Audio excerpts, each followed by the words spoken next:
Well, howdy folks, this is Lugnut, Jethro over there. We are picking back up on the zombie build. We've done a little bit of work here and there. I tried to film videos for and they fell apart. They were not very good, very well done videos, but decided we're just gonna pick up right here where we are. Got the front wheels on, got an engine in it. Just have the body kind of mock on there right at the moment. It's not permanent, and right now we're getting waiting for the super glue to dry for the back wheels to go onto this new rear end we dug up out of the parts box. And old Jethro did some trim work down here on the bottom end to get the that axle to drop into place here, so it should fit. We're gonna probably have to route the fenders a little bit and make sure that the wheels fit in place and everything like it's supposed to, but got paint on the car over where the numbers used to be. I found some old decal numbers, which these are actually from the City Chevrolet Days of Thunder kit. And then I just cut them all to pieces and separated the 4 from the 6 because it was number 46.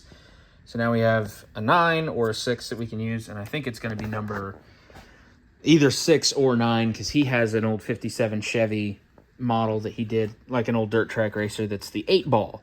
So it's going to be one of those numbers to kind of go along with it, set there next to it. But that's that so far. We got roll cage pieces in here. I'm going to have to donor in there. Got a seat and a driver who's currently headless. That's all there. Got another little Johnny's Landscape Service decal that came out of, I believe, the F100 from Mobius that he built. Just kind of a cool little like local sponsorship deal we're going to throw on there and make it feel a little bit more like an old short track car. So that's progress thus far.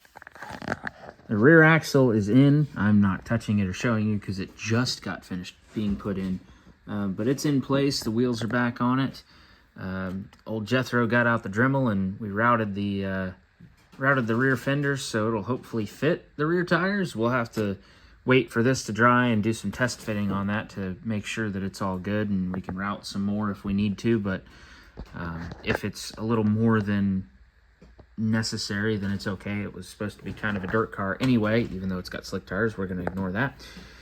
I put in roll cage pieces from the old Torino that I built. It had a Torino Talladega option in the box. That's where the steering wheel came from as well.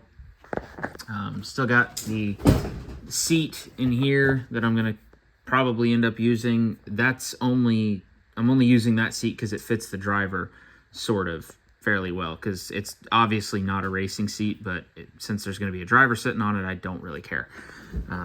But we're waiting on this to dry, and I'm waiting on the paint to dry on the driver's fire suit and the trunk. I had to redo the trunk. The license plate was still on it and it looked terrible, so I cut it off of there and smoothed it down and had to repaint over it. But we'll hopefully cut back to test fitting the body and the wheels, and maybe you'll see us after that. I'm not sure. I'm not really planning this video out very thoroughly. Since the last video segment, it has been a week. We're not test fitting anymore. It is done. There's the final on it. You can see Jethro's routing job that he did made for a big improvement on the rear wheels. Fits in really well.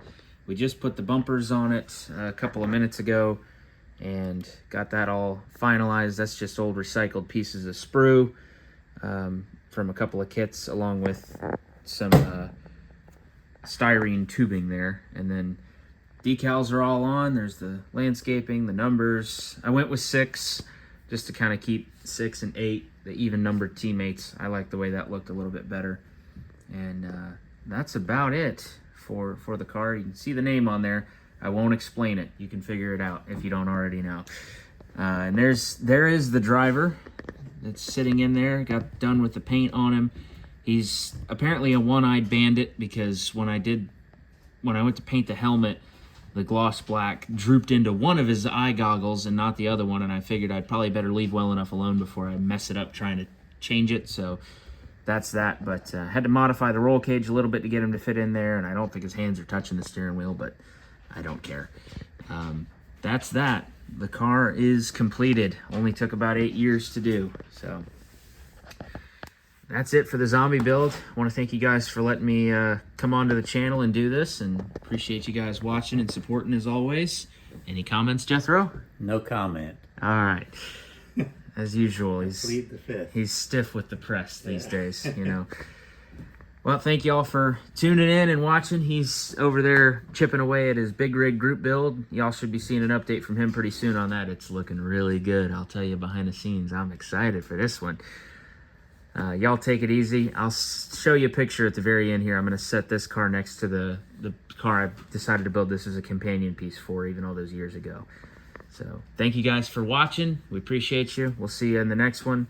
Coming up pretty soon is JaxCon. For those of you that are going, Jethro and I will be there. We're planning on it. Can't wait to see as many of you guys as we can. We always look forward to it. It's a great show. So if you're anywhere near the Jacksonville area, highly encourage you to go this February coming up. So thanks y'all for watching. This is Lugnut and Jethro. He won't say. Jethro. There you guys. Over and out.